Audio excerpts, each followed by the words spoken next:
السلام ناظرین، Faisal wise YouTube channel پر خوش آمدید۔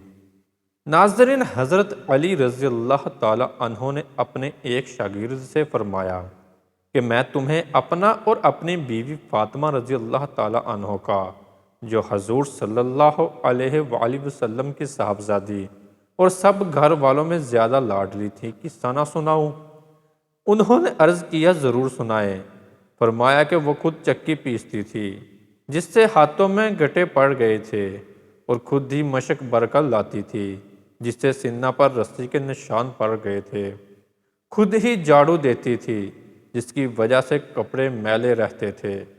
ایک مرتبہ حضور اقدس صلی اللہ علیہ وآلہ وسلم کی خدمت میں کچھ لونڈی غلام آئے۔ میں نے حضرت فاطمہ رضی اللہ تعالی عنہ سے کہا کہ تم اگر اپنے والد صاحب کی خدمت میں جا کر ایک خادم مانگ لاؤ تو اچھا ہے، سہولت رہے گی۔ وہ گئیں۔ حضور اقدس صلی اللہ علیہ وآلہ وسلم کی خدمت میں لوگوں کا مجمع تھا، اس لیے واپس چلی آئیں۔ حضور صلی اللہ علیہ وآلہ وسلم دوسرے روز خود ہی مکان پر تشریف لائے اور فرمایا، تم کل کس کام کو آئی تھی؟ وہ چپ ہو گئی، شرم کی وجہ سے بول بھی نہ سکی۔ میں نے عرض کیا، حضور صلی اللہ علیہ وآلہ وسلم چکی سے ہاتھ میں نشان پڑ گئے، مشکیزہ بھرنے کی وجہ سے سینہ پر بھی نشان پڑ گیا ہے، جھاڑو دینے کی وجہ سے کپڑے میلے رہتے ہیں۔ کل آپ کے پاس کچھ لونڈی غلام آئے تھے، اس لیے میں نے ان سے کہا کہ ایک خادم اگر مانگ لائے تو ان مشکوں میں سہولت ہو جائے۔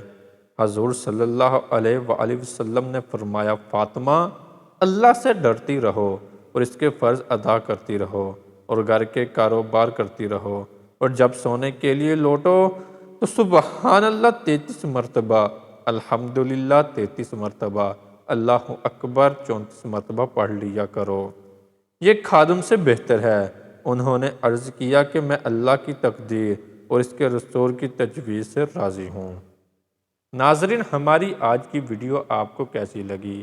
لائک اور کمنٹ کر کے ضرور بتائیے گا۔ ملتے ہیں اپنی اگلی نئی ویڈیو میں، تب تک اپنا بہت سارا خیال رکھیے گا۔ اللہ حافظ۔